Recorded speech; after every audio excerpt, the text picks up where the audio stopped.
So guys, what is up? This is me, Kelvin, back again. Pretty much today's video, or tonight, well, that doesn't matter. Pretty much it is going to be a top 5 players of last season review. Pretty much this is my opinion personally, who were the top 5 performers for the club last season. Number 1 overall, I would have to say Dylan Fox. I mean, this guy was ridiculously consistent. He played super well, never stopped trying, and whenever his opposing centre back or his full back would make a mistake, or the striker or whichever opposition player got through, he would always be there to cover it, and he made multiple volley clearances as well. And I mean, one of his attributes is just his physicality and his sliding challenge as well, which is just absurd. I mean, this guy got player of the season, and I 100% agree with that, because he's just been class this season. The second player that I would say is in my top 5 is Andrei Kalijevic. This guy started off the season as a new signing with a hiss and a roar, had a great couple of headed goals. I mean, he surprised me. I mean, I knew from what I'd seen after doing a bit of research and all that, just because I was interested in the signing. I thought, okay, this guy looks quite good. And from the quality of the football he was playing overseas, it wasn't actually too bad. So I sort of judged it off that and thought, okay, it'll be good.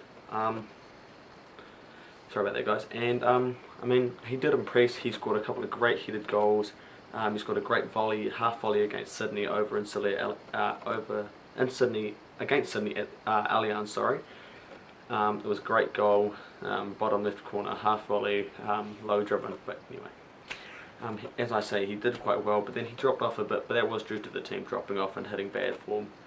And just when you're a striker and as good as you can be, if you're not getting the correct service and you're not getting good service, then it's going to be a lot harder to find goals. So Andrei Kalijevic is my number 2 in the top 5 of the season. Now my third player would have to be Roy Krishna. I mean, this guy has just been consistent ever since he signed for the club. He scores consistent goals. He scores a good amount of goals every season. He scores good goals, and his vision is just great. I mean, this guy has a strike on him, and he's got pace as well. Good turn of pace, and he's got a bit of skill as well. Roy Krishna never fails to turn up, in my opinion. I mean, he played against Brisbane. Everybody was sort of like, he's looking for that goal. I mean, he hadn't scored in a while, and then he scored that absolute screamer from about 35 yards. Top right corner, he just blasted it, just straight laced it, and miracle goal. I was there, and it was pretty cool. Unfortunately, we ended up drawing that game 3-3, but anyway, it was a good goal. So he's my third player. My fourth player would have to be, I'd say Mateo Lujic, sorry. This guy wasn't at the Phoenix, but hasn't been at the Phoenix for very long, sorry. He signed in the later part of the season, but since he's come, I would say he's added a lot to the squad. He's got a good strike on him, as everybody saw against Western Sydney Wanderers when he hit that sort of dipping knuckle ball low on the ground, bottom corner, which got us a draw. It was a great goal, and I mean, the following week when we played Newcastle over in Newcastle at McDonald Jones Stadium, he scored another great strike. I don't know if it was an intended cross or shot, but I mean, it was a goal, so it was still a good ball regardless anyway. But I mean, the Phoenix would have needed an attacking midfielder for a while.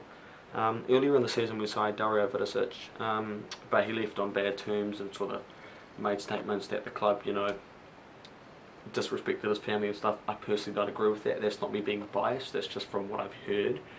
And from the media and from the Phoenix perspective, I don't think that was what happened. He just, they just left on bad terms because the performances weren't of good quality. And Rajesh Vidicic left with Dario. In fact, Dario left with his father, who was the assistant coach, because they just weren't happy at the club. Because to be honest, at that point in time, the Phoenix weren't exactly playing the best football, and the club was in a bit of turmoil, and it still is now. But yeah, anyway. And I mean, Mateo Lujic has great passing range. He's got good vision. I mean, and he's great at pushing forward, and he can actually drop back as well. He's got, he's just good distribution, and that's what the Phoenix needed. They had a good attacking midfielder who can attack, but also hold the midfield in a way as well. So that's my fourth out of the top 5 player. And my last player is Goran Paratsky. I mean, since this guy signed, he's been absolutely class. The Phoenix have a decent attack. The defence isn't the best. I mean, they've got the goalkeeping crisis is still happening. I mean, they still haven't got a decent keeper. Well, they have got decent keepers, but not somebody they would have liked. and they've got Dylan Fox at the back. But I mean, if you've got a good attack, you haven't got the greatest defence, but you have a decent midfield. Having a good central defensive midfielder in your squad can actually help your defensive record and stop you from conceding as many goals. I mean, Goran Paratsky has a decent strike on him, he's got a good passing range. His work rate off the ball and on the ball was just ridiculous. And I mean, his defensive work is brilliant as well. He holds the midfield so well, and the Phoenix have been looking for a good defensive midfielder for quite a while. I mean, ever since Rolly Bonavazzi left Western Sydney a few years ago, we'd been looking for a good midfielder to fill his place. Matija Lujic has been good, but I mean, the Phoenix have had defensive errors, so they thought, okay, we're going to sign Goran Paratsky at the start of the season to, you know, hold the midfield and give us a bit more stability in defence and stuff. He's been absolutely class. I mean, I haven't got a bad thing to say about this guy. Even when he's played poorly, in my opinion, he's still been good. I know that sounds contradicting, but when he hasn't had his best game, he's still been good. I mean, he's still done his key core role, sorry. But thank you guys very much for watching. This has been me, Kelvin, from Phoenix Fan TV. That is my top 5 players of the previous season review, the 2017-2018 season.